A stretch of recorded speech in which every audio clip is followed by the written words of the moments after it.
을의 입장에서 을의 목소리를 통해 함께 사는 세상을 생각하는 시간입니다. 지금은 을밀대 민생경제연구소 안진걸 소장님 나와 계십니다. 안녕하세요. 네, 안녕하십니까.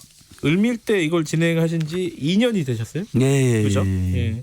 이번 개편 때 이제 아마 이 코너는 없어질 것 같습니다. 예. 오늘 그래서 마지막 시간이 될 것 같고, 근데 이제 코너가 없어지든 이 을을 위한 방송은 계속될 겁니다. 그럼요.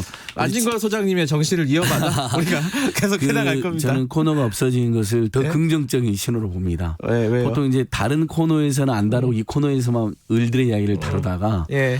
오히려 모든 코너에서 사회적 약자들과 을들을 위한 공영방송으로서 KBS가 더 큰 네. 역할을 하시겠다는 다짐으로 저는 이해했고 네, 그렇게 그래서 하겠습니다. 저 오늘 네. 제작진 모두에게 손바닥 헌법책 10권을 갖고 왔습니다. 네. 김경래 앵커님께 전달해 드립니다. 유튜브에서라도 보이게요. 자, 10권입니다. 손바닥 헌법, 이게 헌법이 우리 들어가 있는 거예요? 헌법이나 세계인권 선언문 또 예전에 1919년 임시정부의 헌장까지 다 들어져 있는데요. 결국 이 헌법책의 내용을 보면 인간 존엄성의 나라, 노동 존중의 나라, 땀을 일하는 사람들이 주인된 나라를 만들겠다는 선언이 이 헌법책에 다 들어 있습니다. 네. 우리 을밀대 정신이죠. 알겠습니다. 오늘이 또 노동절이잖아요. 예, 근데 이천에서 엄청난 사고가 있을 때 슬픈 노동절인데 맞아요. 이 헌법대로 우리 사회가 굴러갔으면 좋겠다는 의미로 전달해드리겠습니다. 10권입니다. 이게 사실 생각해보면 우리가 헌법을 한번 쫙 읽어본 경험이 별로 없어요. 예, 그래서 저희가 항상 주장하고 다니는 게 제가 한번 공무원 교육을 한번 했는데요. 헌법 다 읽어보셨냐 했더니 이건 거의 없어요. 많지 않았습니다. 그래서 사실 헌법과 오늘 노동절에서가 아니라 노동법, 헌법, 그다음 주택임대차보호법, 상가임대차보호법은 우리 사회를 살아가는 가장 중요한 최고 규범이고 생활 속에 우리 국민들을 보호하는 법들입니다. 그런 법들에 대해서는 초, 중, 고등학교에서 철저히 교육이 돼야 됩니다. 그래야지 우리 사회가 좀 더 민주공화국도 되고 국민들의 권리가 이렇게 침해되지 않는 좋은 나라가 될 수 있는 것이거든요. 다시 한번 헌법 교육, 노동법 교육, 그다음에 주택임대차보호법, 상가임대차보호법 같은 생활 법률은 교육이 강화돼야 된다라고 호소드려봅니다.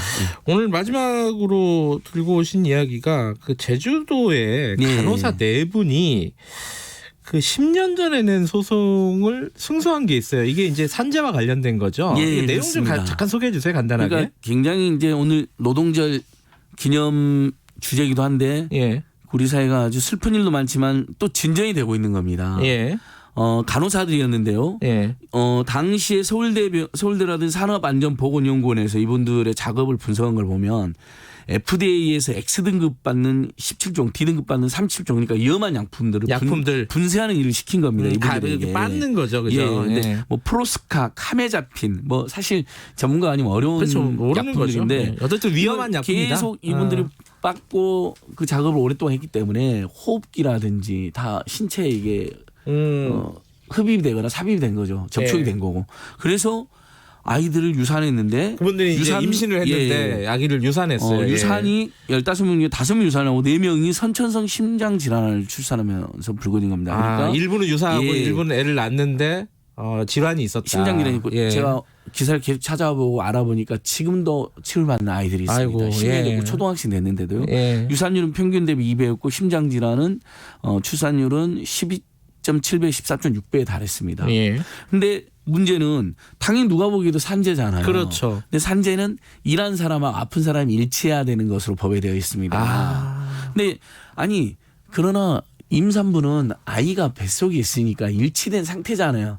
다만 이 소송을 할 때나 산재공단이 심의할 때 아이가 나왔죠. 출산한 상태니까 유산됐으면 산재지만 출산했으니까 아픈 건 아이들이니까 그건 산재가 아니다. 형식 논리로 산재가 아니라고 그렇게 판단해서 1심은 우리 간호사님들이 이겼는데 2심은 산재가 아니라고 산재가 아니라고 판결한 건데 대법원에서 4월 29일 날 좋은 판결이 나온 거죠. 아이가 출산했더라도 엄마가 임산부로 있을 때 일을 하신 거면 그것은 같은 그 산재로 봐야 된다라고 대법원 판결이 나왔습니다. 그래서 제가 노무사님들한테 이제 여쭤보니까 아예 산재법을 고쳐서 그 임산부가 노동을 했을 때는 그 산재에 끼치는 모든 영향, 그 아이에 끼친 모든 영향은 다 산재로 인정했으면 좋겠다. 일리가 있다고 의견 주셨고, 다만 이번 대법원 판결로 이제 판례가 확립이 된 거잖아요. 그래서 법을 굳이 고치지 않아도 이제 임산부 노동자들의 어떤 산재로 아이에게 악영향이 있는 경우는 모두 산재 판결이 된다. 네. 이렇게 해석을 하시더라고요. 그러니까 산재의 범위가 이렇게 확대되고 왜냐하면 노동자들이 산재 판정받기 굉장히 어렵잖아요. 굉장히 너무 현실적으로. 어렵습니다. 예. 이게 확대되는 건 좋은 일인데 사실 또 한 가지 쟁점이 뭐냐면은 이 간호사들 문제예요. 이번에 코로나19 때문에 의료진들이 예. 얼마나 고생하는지를 우리가 봤지만은 그 전부터 간호사들의 그 태움 문화 예. 있잖아요. 이거는 지금 잘 시정이 안 되는 것 같습니다. 기획소관이 그래서 문제 제기돼서 예. 서울의료원에서도 그런 비슷한 문제 지적이 있어서 뭐 예. 대책위원회도 서울시에서 꾸리고 그랬었는데요. 결국은 보건 의료 인력이 10만 명 안팎이 부족하게 때문에 생기는 문제이기도 합니다. 그러면 노동 강도가 너무 세지죠. 서서 네. 일하죠. 그러니까 유산 같은 것도 많이 생기고 뭐 근공격계 질환 같도 많이 생기는 것이고 힘드니까 아무래도 이렇게 하죠. 좀 바짝 흔히들 말하는 군기를 잡는다든지 그다음에 그런 도제식 어떤 문화도 남아있고 네, 네. 그러면서 태움이라는 이런 부당한 관습도 있었던 것이거든요. 네. 전국 곳곳에서 이런 부분에 대해서 문제 제기가 이어졌고 저는 일부 개선됐다고 봅니다. 한국 사회가 전 더디지만 개선은 된다. 이런 희망을 공유하고 싶습니다. 그래서 네. 보건의료 노조가 굉장히 그 노동조합 중에서도 유명한 노조거든요. 네. 보건의료 노조도 노력을 많이 하고 있고요. 예. 각 병원에서도 노력이 있다. 근데 다만 인력이 이번에 코로나19 관련해서도 우리가 의료인 덕분에 지금 챌린지 다들 하고 계시잖아요. 네네. 방금 문재인 대통령님 노동절 메시지도 발표가 됐더라고요. 아, 그래요? 예. 세 가지인데 일단 노동절에 대한 전 세계 노동자들에 대한 어떤 축하죠. 세계를 만들어 온 모든 걸 생산한 노동자들에 대한 응원. 그러나 이천원에서 벌어진 참사에 대한 네. 추모 애도. 네. 결국은 가난한 노동자들. 오늘 한겨레 신문 헤드라인 이겁니다. 쓰러져야 보이는 이들의 슬픈 노동절. 결국은 꼭 죽거나 다쳐야만 우리가 이렇게 어려운 노동이 있었구나. 간호사 노동 태움 생기면 간호사들 이렇게 힘들구나. 콜센터 노동자들 이번에 코로나 집단 감염되니까 뭐야 간격도 없이 그렇게 좁게 닭장처럼 일을 했었어? 그렇게 윙윙대는 하루 종일 전화를 받으면서 100통이 넘는 전화를 받으면서 네. 이게 이제 이래서 알려지는 거잖아요. 평소부터 우리가 안전대책 세우고 산재대책 세우고 간격 띄워놓고 뭐 보건의료 인력도 10만 명이나 부족하다는데 충원해놨으면 일자리 문제도 해결되고 우리 국민들도 질 좋은 보건 서비스를 받을 수 있고 간호사들 내에서 그런 부당한 악습도 해결이 되는 거잖아요. 네. 그러니까 저는 왜 우리가 꼭 일이 터져야만 누가 죽고 다쳐야만이 이런 해법이 나오는지 너무 아쉽습니다. 네. 자, 오늘 사실 마지막 시간인데 그러니까 지금 말씀하신 게 연장선일 것 같은데요. 지금 의뢰 관점에서 지금 해결되지 못하고 있는 가장 큰 문제가 무엇인지 이런 것들을 좀 들어보고 마무리를 하는 거 맞습니다. 좋을 것 같아요. 예. 제가 어렸을 때 배운 영어 L자로 시작하는 위대한 단어가 3개가 있다고. 그래요? 세계의 역사, 노동? 인류 역사를 레이버? 관통하는. 예. 레이버, 노동. 또 그러니까 뭐예요? 그리고 사람들 피땀 흘린 노동으로 이 세계가 운영이 되는 거잖아요. 그다음에 리버티. 자유. 인류의 역사는 노동을 하면서 자유를 쟁취하는 역사였다. 그다음에 그 모든 것은 사랑으로 귀결된다. 자기의 삶과 멋있네요, 또 우리 그거. 가족들, 예. 사랑하는 사람들. 좀 더 확장하면 인류의 박애, 자유평등 박애. 프랑스 대혁명 정신도 그래서 노동절 날 다시 한번 우리 청취자들과 이 정신에 대해서 어제는 석탄일 대자 대비 네. 정말 자비로운 나라 오늘은 노동 존중의 나라인데 자 정말 큰 문제가 이겁니다. 노동법이 전 국민 노동자들이 다 적용돼야 될 거 아니에요. 네. 장기적으로든 일시적으로든 정기적이든 비정기든 5인 미만이든 5인 이상. 우리 노동법은 근데 5인 미만 사업장에게는 여러 가지 아예 적용을 안 해버립니다. 법정 근로시간, 연장휴가, 야간휴가, 휴일근로, 가산수당, 연차휴가, 해고. 심지어는 직장 내 괴롭힘 방지법도 적용이 안 됩니다. 그럼 5인 미만 사업장에서는 상사가 막 괴롭혀도 된다는 것이냐. 이런 황당한 법이 어디 있습니까? 네. 그러니까 550만 명이나 되는 분들이 5인 미만 사업장이라고 있거든요. 네. 이분들은 노조가 없는 경우도 대부분이겠죠. 네. 사실 소규모 사업장에 노조 만들기 쉽지 않잖아요. 사장님은 그렇죠. 다 가족같이 지내는 분위기일 텐데. 근데 그런 가족같이 지내는 분위기에서 노조 못 만들고 있는데 법도 적용하지 않는다. 이건 너무 문제가 있는 거죠. 아니 어떻게 5인 이상인 법을 적용, 5인 미만인 법을 적용하는 다른 법에도 이런 체계는 거의 없습니다. 그래서 5인 미만 사업장에 근로기준법 전면 적용할 때가 됐다. 이제는 그럴 때가 됐다. 이번 네. 코로나19 대응하는 거 보니까 선진국이잖아요. 네. 세계에서 주목받는 선진국입니다. 네. 경제 발전하고 민주주의 발전하고 촛불 시민혁명이 일어났습니다. 근데 550만 노동자는 법도 적용 못 받는다. 그다음에 220만에 달한 특수고용 노동자들 오늘 노동자 이분들 못 씁니다. 왜? 네. 노동자가 아닌 것으로 간주되어 있기 때문에 그렇죠. 자영업자나 예. 개인 사업자로 분류가 그렇죠? 많이 되죠. 오늘 예. 일을 하면 우리 노동자들은 다 쉬셔야 되는데 오늘 어쩔 수 없이 일하는 분들은 유급 휴일 수당을 받습니다. 1.5배. 네. 특수고용 근로자들은 못 받습니다. 남들 다 쉬는데 일하는데도. 왜?